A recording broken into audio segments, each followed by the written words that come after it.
In the quiet village of Izayama, the evenings were filled with the laughter of maidens, the pounding of pestles, and the rhythm of drums drifting across the fields. Yet among the many young women of the village, one stood apart. Her name was Amara. Amara was not considered the most beautiful. Her cousin Ifunanya, with skin as smooth as palm oil and eyes that sparkled like morning dew, often stole the attention of young men. Amara, though kind and gentle, was often overlooked, her voice drowned out in the noise of praise that followed Ifunanya everywhere. One evening, as the orange sun slipped behind the hills, Amara walked alone to the riverbank with a small calabash of water balanced on her head. She set it down beside the flowing stream and sat quietly, staring into the current. With a sigh, she whispered to the water, "O river, you carry the secrets of the land. Tell me, why was I made plain while others shine? Have the gods forgotten me?"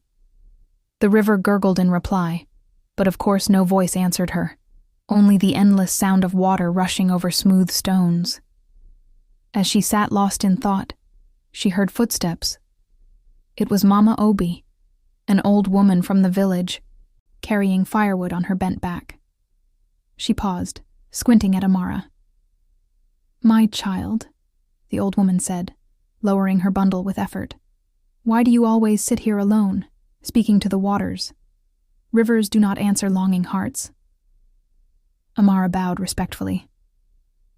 "Mama, I come here because the river does not laugh at me. The maidens laugh. The young men do not see me. But here I can speak, and no one mocks me." Mama Obi shook her head slowly, her face wrinkled with both age and wisdom. "Do not envy your cousin or any other maiden. A yam ripens in its own season. A heart that waits will one day find joy. But a heart that runs faster than the gods invites sorrow." Amara forced a smile, though her chest ached with longing. "I hear your words, Mama. Yet sometimes I wish the gods would give me just one chance. One chance to shine." Mama Obi picked up her firewood again and said softly, "Remember, Amara, not every gift is a blessing. Some gifts come with chains." Then she shuffled away into the dusk. When the old woman was gone, Amara dipped her hands into the cool water, watching the ripples spread.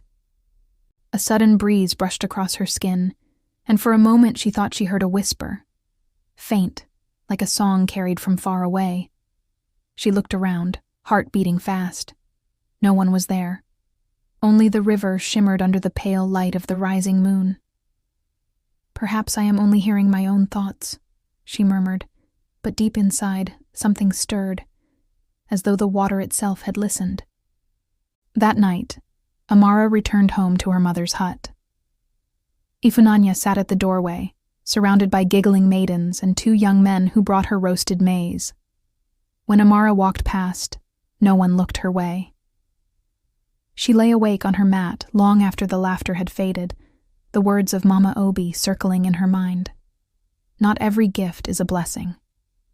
Some gifts come with chains. But Amara's heart was restless. She did not know that the river had heard her cries, and that her life was about to change forever. The following night, when the moon was full and bright, Amara found herself drawn back to the river. She could not sleep. Mama Obi's warning echoed in her head, yet her heart pushed her feet toward the water. The river was alive with silver light. Crickets sang in the grass, and fireflies blinked like tiny stars. Amara knelt at the bank, dipping her fingers into the cool stream. "Oh, river," she whispered, "if you can hear me, show me a sign. Even if I am plain, even if the world forgets me, let me know I am not invisible." At first, there was only silence. Then the current began to swirl, slow at first, then faster, circling in front of her as though stirred by unseen hands. Amara gasped, stepping back, but her feet felt rooted to the ground. The water rose, rising higher and higher, until it took shape, the shape of a woman. She was tall, her skin glimmering like moonlit water, her hair flowing like black waves. Her eyes shone with shifting colors, green, silver, blue, as though the river itself lived inside them. Amara trembled. Who are you?" The figure smiled, her voice soft, but echoing like ripples. "I am the spirit of this river. I have listened to your cries, Amara, child of Eziyama. Your heart speaks louder than your lips, and your longing has reached me." Amara dropped to her knees, her body shaking. "Forgive me, Great Spirit. I did not mean to disturb you. I only wished to be seen." The spirit's expression softened. "You are seen, Amara. The world may pass you by, but the waters do not forget those who call upon them. I can give you what you seek: beauty that dazzles, charm that draws hearts, a glow that no maiden can match." Amara's eyes widened. You can make me beautiful." The spirit tilted her head. "Yes, but beauty is a gift, and every gift must be honored. Will you bring me offerings? Small ones, not heavy. A calabash of fruits, beads from your hands, songs sung with your heart. I ask only respect, not your blood." Amara hesitated. Mama Obi's warning thundered in her ears. Not every gift is a blessing. Some gifts come with chains. But as she remembered Ifunanya's laughter with the young men, the whispers of the other maidens, her heart grew hot with yearning.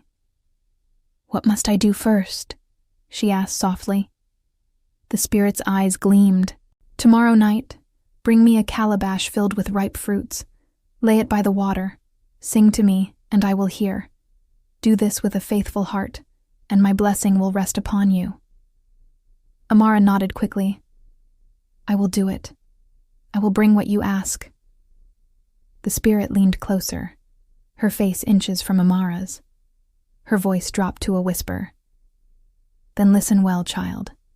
Keep this between us. The blessings of the river are not for greedy ears. If you tell anyone, even your cousin, the waters will turn against you." Amara swallowed hard. "I will tell no one." The spirit's form began to dissolve, breaking back into waves and mist until the river was once again calm, as though nothing had happened. Amara sat frozen for a long time, her heart pounding. Finally, she whispered into the night, "The gods have answered me. The river has chosen me."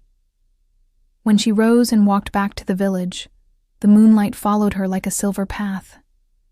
She did not know whether to feel joy or fear, but she knew her life had crossed into something no one else could understand. And from the shadows behind a palm tree, unseen by Amara, a pair of jealous eyes had watched her every step. The next night, Amara returned to the river, her hands trembling as she carried a calabash filled with ripe bananas, oranges, and kola nuts. She'd also strung beads from her own neck, the only fine thing she owned. Kneeling at the bank, she set the calabash gently upon the water and began to sing, her voice soft but steady. "River that flows, river that shines, take my gift, make your blessing mine." The water rippled. A glow rose from beneath the surface, and once again the spirit emerged, her eyes like liquid stars. "Well done, child," the spirit said, her voice both gentle and commanding. "Your offering is accepted. Tonight, I place my blessing upon you. From now on, your beauty will shine brighter than the moonlight, and your voice will draw hearts as bees are drawn to honey." Amara bowed low. "I thank you, Great Spirit. May my life honor your gift." The spirit raised her hand, touching Amara's forehead. A cool sensation spread through her, as though the river itself flowed in her veins. When she opened her eyes, the spirit had vanished, leaving only the sound of rushing water. The following morning, when Amara stepped out of her mother's hut, the village stirred. Women paused at their grinding stones, men stopped mid-step, and children stared wide-eyed. "Is that Amara?" one woman whispered. "She glows like the morning sun," another said. Her once plain face now held a soft radiance. Her eyes sparkled, her skin seemed to shine, and her laughter, when she greeted a neighbor, rang with a sweetness no one had ever heard before. Young men who once overlooked her now gathered around her, offering greetings and smiles. Even the elders looked at her with newfound admiration. Amara's mother clapped her hands in wonder. "My daughter, what has happened to you? You look transformed." Amara only smiled. "Perhaps the gods have remembered me at last, Mama." But not everyone rejoiced. Ifunanya, her cousin, stood at a distance, her heart twisting with envy. For years, she had been the jewel of the village, the one admired and praised. Now, her light seemed dim beside Amara's sudden glow. That evening, as the maidens gathered at the stream to fetch water, their chatter centered around Amara. "Amara, your hair shines like silk," one said. "Even your steps seem lighter," another added. "Teach us your secret." Ifunanya forced a laugh, though her eyes burned. "Yes, cousin," she said loudly. "Tell us what magic you used. Did you find some hidden ointment? Or perhaps you swallowed the sun?" The maidens giggled, but Amara's face remained calm. "There is no ointment, Ifunanya. Perhaps the gods chose to change my season." Ifunanya narrowed her eyes. "The gods do not bless so suddenly. Something has happened, and I will find out what." That night, Amara returned to the river once more, carrying another offering. She did not know that Ifunanya had followed her silently, hiding among the tall grasses. From her hiding place, Ifunanya watched as Amara knelt, placed fruits on the water, and began to sing. She saw the river stir, the glow rise, and a faint shadow of the spirit appear. Her mouth fell open. "So this is her secret," she whispered fiercely. "She has a spirit serving her. Then I, too, shall claim it, and I will not ask to be equal. I will ask to be greater." She clenched her fists, her heart heavy with jealousy. When Amara finished her offering, she felt the river's cool breeze brush her skin, and a voice whispered in her ear, "Be faithful, child. Remember my warning. Blessings shared with greed bring curses." Amara shivered but nodded. "I will keep your words, spirit."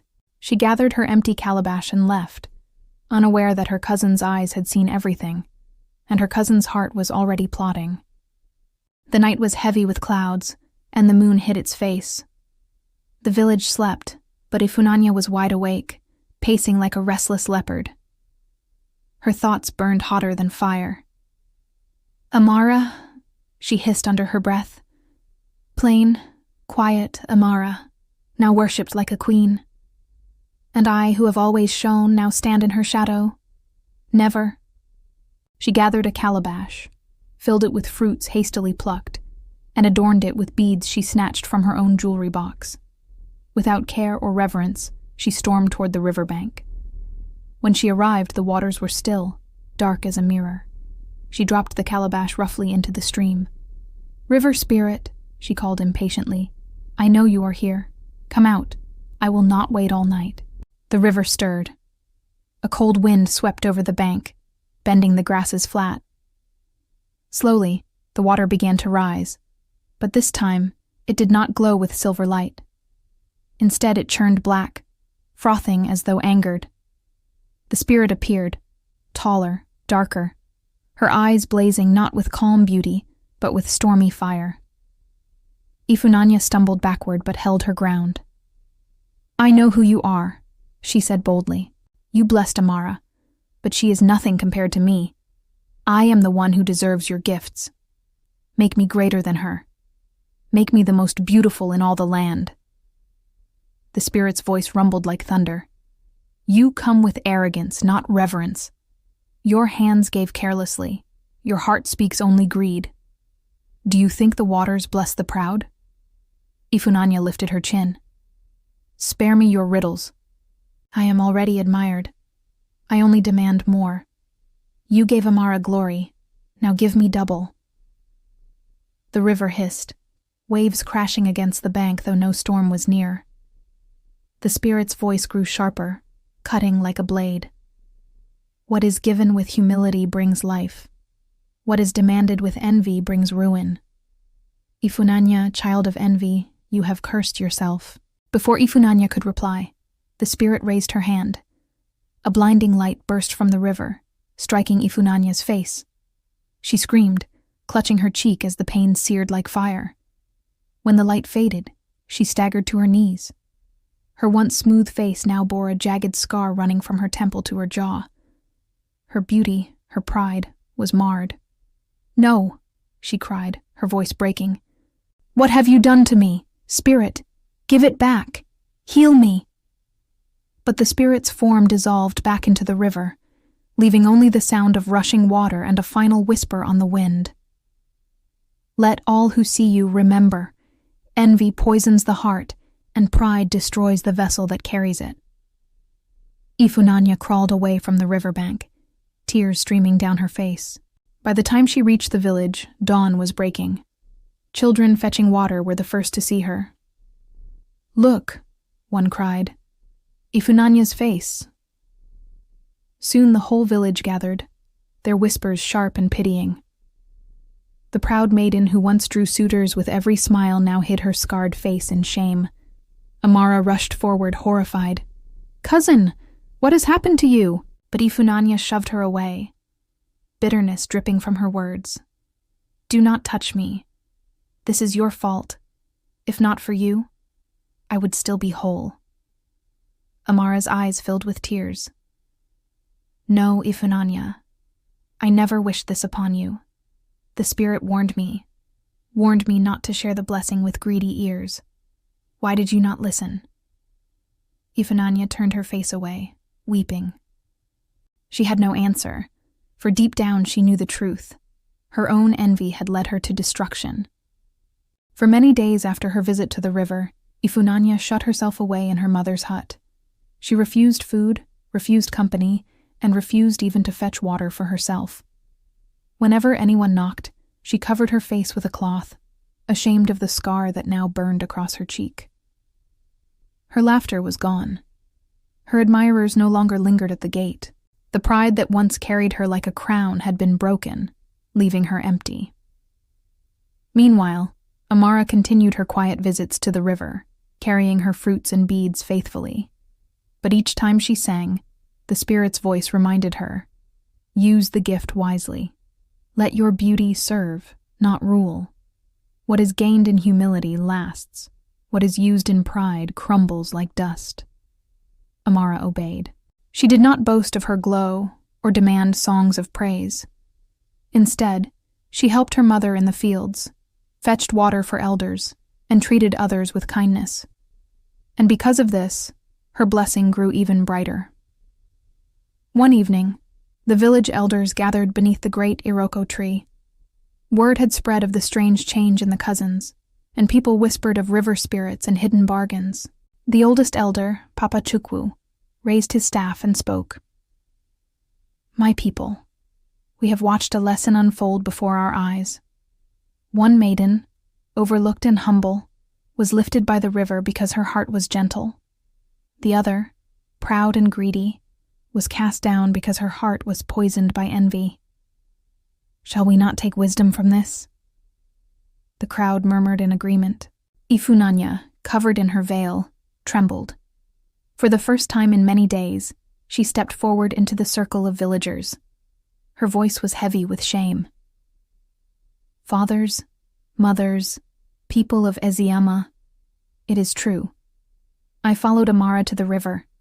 I saw her offerings and sought the blessing for myself, not with a pure heart, but with arrogance. The spirit struck me, and this scar is my punishment. I am the author of my own downfall." Gasps filled the air. Some shook their heads in pity, others in disapproval. Then Amara rose, her gentle eyes full of tears. She turned to her cousin. "Ifunanya, I begged you to listen, but you did not. Yet still, you are my blood. Do not bury yourself in shame. Let this scar be a reminder, not a prison." Even a broken pot can still carry water. Ifunanya dropped her veil, revealing her scar to all. Her voice cracked as she whispered, "Cousin, can you forgive me?" Amara took her hand firmly. "I have already forgiven you. It is time you forgive yourself." The elders nodded, satisfied, and Papa Chukwu lifted his staff again.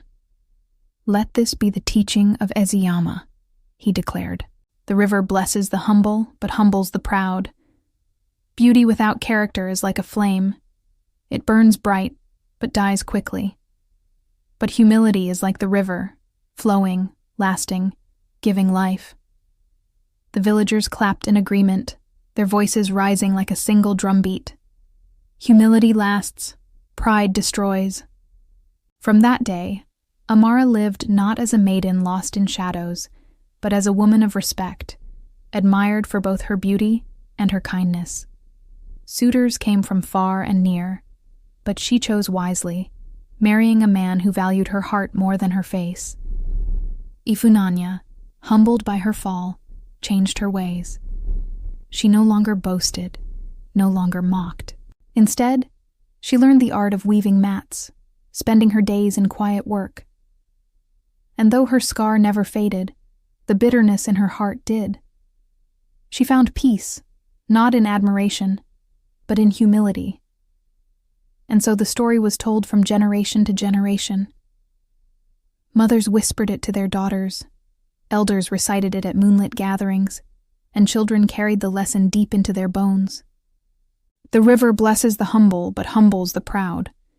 Beauty gained by greed fades, but character gained by patience endures forever.